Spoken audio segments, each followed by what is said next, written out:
ಇಲ್ಲಿ ಮಳೆ ಬಂದಿಲ್ಲ, ರೈತರಲ್ಲಿ ಆತಂಕ ಹೆಚ್ಚಾಗಿದೆ. ಮಳೆಗಾಗಿ ದೇವರ ಮೊರೆ ಹೋಗಿದ್ದಾರೆ ರೈತರು. ಮಲೆನಾಡಿನಲ್ಲಿ ಮಳೆಗಾಗಿ ಗ್ರಾಮ ದೇವತೆಯ ಮೊರೆ ಹೋಗಿದ್ದಾರೆ. ಸರಿಯಾದಂತಹ ಪ್ರಮಾಣದಲ್ಲಿ ರಾಜ್ಯದಲ್ಲಿ ಮಳೆ ಆಗಿಲ್ಲ, ರೈತರಲ್ಲಿ ಆತಂಕ ಮೂಡಿದೆ. ಹಾಗಾಗಿಯೇ ಮಳೆಗಾಗಿ ದೇವರ ಮೊರೆ ಹೋಗಿದ್ದಾರೆ. ಮಲೆನಾಡಿನಲ್ಲಿ ಮಳೆಗಾಗಿ ಗ್ರಾಮ ದೇವತೆಯ ಮೊರೆ ಹೋಗಿದ್ದಾರೆ ಜನ. ಶಿವಮೊಗ್ಗ ಹೊನ್ನಾಳಿ ಗಡಿಭಾಗದ ಪಲವನಹಳ್ಳಿಯಲ್ಲಿ ಪೂಜೆಯನ್ನ ಮಾಡಲಾಗಿದೆ. ಬರಿಗಾಲಿನಲ್ಲಿ ದೇವರನ್ನ ಹೊತ್ತು ನಡೆಯುವಂಥದ್ದು. ಹೊಲ ಗದ್ದೆಗಳ ಮೂಲಕ ಸಾಗಿ ಗಡಿ ದೇವರಿಗೆ ವಿಶೇಷ ಪೂಜೆಯನ್ನ ಸಲ್ಲಿಸಲಾಗುತ್ತೆ. ಪಲವನಹಳ್ಳಿಯ ಆಂಜನೇಯ ಸ್ವಾಮಿ, ಲಕ್ಷ್ಮೀ ರಂಗನಾಥ ಸ್ವಾಮಿ ಈ ದೇವರನ್ನ ಬರಿಗಾಲಿನಲ್ಲಿ ಹೊತ್ತು ಹೋಗುವಂಥದ್ದು. ಗಂಗಾ ಪರಮೇಶ್ವರಿ ಸೇರಿ ದೇವರ ಉತ್ಸವ ಮೂರ್ತಿಯನ್ನ ಹೊತ್ತು ಮೆರವಣಿಗೆ ಮಾಡಲಾಗುತ್ತೆ. 15ರಿಂದ 20 ಕಿಲೋಮೀಟರ್ ದೂರ ದೇವರನ್ನ ಹೊತ್ತು ಗಡಿ ದೇವರ ಪೂಜೆಯನ್ನ ಮಾಡಲಾಗುತ್ತೆ. ಮಳೆಗಾಗಿ ವೃಕ್ಷ ಪೂಜೆಯನ್ನ ಪಲವನಹಳ್ಳಿ ಗ್ರಾಮಸ್ಥರು ಮಾಡಿರುವಂಥದ್ದು. ರಾಜ್ಯದಲ್ಲಿ ಈ ಬಾರಿ ಮುಂಗಾರು ಮಳೆ ಕೈ ಕೊಟ್ಟಿರುವಂಥದ್ದು. ಹಾಗಾಗಿ ರೈತರಲ್ಲಿ ಆತಂಕ ಮನೆ ಮಾಡಿದ್ದು ದೇವರ ಮೊರೆ ಹೋಗಿದ್ದಾರೆ. ಮಲೆನಾಡಿನಲ್ಲಿ ಮಳೆಗಾಗಿ ಗ್ರಾಮ ದೇವತೆಯ ಮೊರೆ ಹೋಗಿದ್ದಾರೆ ಜನ. ಶಿವಮೊಗ್ಗ ಹೊನ್ನಾಳಿ ಗಡಿಭಾಗದ ಪಲವನಹಳ್ಳಿಯಲ್ಲಿ ಈಗ ವಿಶೇಷ ಪೂಜೆನ ಮಾಡಲಾಗಿರುವಂಥದ್ದು. ಬರಿಗಾಲಿನಲ್ಲಿ ದೇವರನ್ನ ಹೊತ್ತು ಗಡಿ ದೇವರಿಗೆ ವಿಶೇಷ ಪೂಜೆನ ಮಾಡಲಾಗಿದೆ. ಅಂದ್ರೆ ದೇವರನ್ನ ಹೊತ್ತುಕೊಂಡು ಮೆರವಣಿಗೆ ಮಾಡಿರುವಂಥದ್ದು. ಹೊಲ ಗದ್ದೆಗಳ ಮೂಲಕವಾಗಿ ಸಾಗಿ ಗಡಿ ದೇವರಿಗೆ ವಿಶೇಷ ಪೂಜೆನ ಮಾಡಲಾಗಿದೆ. ಪಲವನಹಳ್ಳಿಯ ಆಂಜನೇಯ ಸ್ವಾಮಿ, ಲಕ್ಷ್ಮೀ ರಂಗನಾಥ ಸ್ವಾಮಿ ಹಾಗೂ ಗಂಗಾ ಪರಮೇಶ್ವರಿ ಸೇರಿದಂತೆ ದೇವರ ಉತ್ಸವ ಮೂರ್ತಿಗಳನ್ನ ಹೊತ್ತು ಮೆರವಣಿಗೆ ಮಾಡಲಾಗಿದೆ. 15ರಿಂದ 20 ಕಿಲೋಮೀಟರ್ ದೂರ ದೇವರನ್ನ ಹೊತ್ತು ಮೆರವಣಿಗೆ ಮಾಡಿ ಗಡಿ ದೇವರಿಗೆ ಪೂಜೆನ ಸಲ್ಲಿಸುವಂಥದ್ದು. ಮಳೆಗಾಗಿ ವೃಕ್ಷ ಪೂಜೆನ ಕೂಡ ಪಲವನಹಳ್ಳಿಯ ಗ್ರಾಮಸ್ಥರು ಮಾಡಿದ್ದಾರೆ.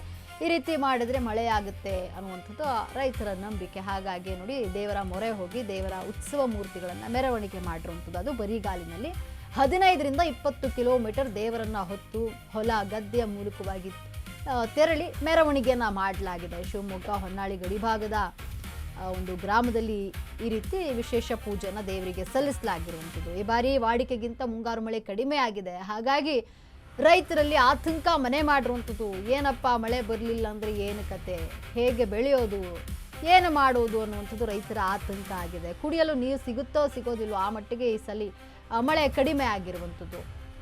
ಹಾಗಾಗಿ ರೈತರು ಏನು ಮಾಡ್ತಿದ್ದಾರೆ ಅಂದರೆ ಇದೊಂದು ಪದ್ಧತಿ, ದೇವರ ಮೂರ್ತಿಯನ್ನು ಹೊತ್ತು ಮೆರವಣಿಗೆ ಮಾಡುವಂಥದ್ದು. ದೇವರ ಮೊರೆ ಹೋಗಿದ್ದಾರೆ, ದೇವರಿಗೆ ವಿಶೇಷ ಪೂಜೆನ ಮಾಡಿದ್ದಾರೆ. ಜೊತೆಗೆ ವೃಕ್ಷ ಪೂಜೆನ ಕೂಡ ಇಲ್ಲಿ ಮಾಡಿರುವಂಥದ್ದು. ಪಲವನಹಳ್ಳಿಯ ಗ್ರಾಮಸ್ಥರು ವೃಕ್ಷ ಪೂಜೆ ಮಾಡಿ ಮಳೆಗಾಗಿ ಪ್ರಾರ್ಥನೆ ಮಾಡಿದ್ದಾರೆ. ಉತ್ಸವ ಮೂರ್ತಿಯನ್ನು ಹೊತ್ತು ಮೆರವಣಿಗೆಯನ್ನು ಮಾಡಿದ್ದು ದೇವರ ಬಳಿ ವಿಶೇಷ ಪೂಜೆನ ಸಲ್ಲಿಸಿ ಮಳೆಗಾಗಿ ಪ್ರಾರ್ಥನೆ ಮಾಡಿದ್ದಾರೆ. ತೀರ್ಮಾನ ಮಾಡಿ ಮೊನ್ನೆ ದಿನ ನಮ್ಮೂರಲ್ಲಿ ಗಡಿ ಪೂಜೆ ಮಾಡಿದ್ವಿ. ಎಲ್ಲ ದೇವತೆಗಳು ತಗೊಂಡು ನಮ್ಮೂರು ಗಡಿ ಎಲ್ಲೆಲ್ಲಿದೆ ಅಲ್ಲೆಲ್ಲ ದೇವರ ಮೆರವಣಿಗೆ ಮೂಲಕ ಹೋಗಿ ಗಡಿ ಪೂಜೆ ಮಾಡಿದ್ವಿ.